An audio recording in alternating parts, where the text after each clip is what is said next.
નમસ્કાર, આપ જોઈ રહ્યા છો સ્પાર્ક ટુડે ન્યૂઝ। મળતી માહિતી મુજબ અરજદાર દીપકભાઈ ભરતભાઈ લબાના રહેવાસી લીલવા દેવા ને તારીખ 8/11/2024ના પત્રથી આપેલ અરજદારનો જવાબ ઉડાઉડ આપી અરજદારને ગેરમાર્ગે દોરતો જોવા મળી રહ્યો છે।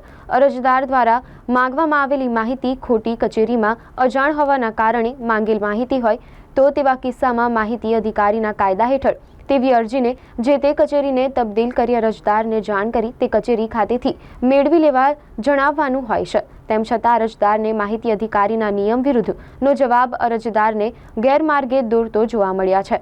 આમ મંગાવવામાં આવેલ માહિતી અધિકારીના નિયમ વિરુદ્ધની જોવા મળી રહી છે, જેમાં ભ્રષ્ટાચારના એંધાણ વર્તાઈ રહ્યાની લોકમુખે ચર્ચાઓ જોવા મળી રહી છે। મેઝરમેન્ટ જેવું અગત્યનું રેકોર્ડ તાંત્રિક સ્ટાફના કબજા હેઠળ હોય છે। પંચાયત પાસે ન હોય બિલો તાલુકા પંચાયતનો એનઆરજી શાખાના કર્મચારી ઓનલાઈન ડોક્યુમેન્ટના આધારે કરતા હોય છે। આજે કોઈ પંચાયતોમાં આવા આધાર પુરાવા આજની તારીખે ઉપલબ્ધ નથી અને રાખવાના થતા હોય તો સુપરવિઝન તાલુકા પંચાયત કચેરીનું હોય છે। તેમને પણ શું જોયું હશે તે પણ એક સવાલ ઉપસ્થિત જોવા મળી રહ્યો છે। ખરેખર આ કામોની સ્થળ પર તપાસ થશે કે પછી કાગળ પર ઘોડા દોડશે તે જોવું રહ્યું। આમ એનઆરઈજી ઝાલોદની શાખા ભ્રષ્ટાચારથી ખદબદતી વિવાદોમાં સપડાયેલી જોવા મળી રહી છે।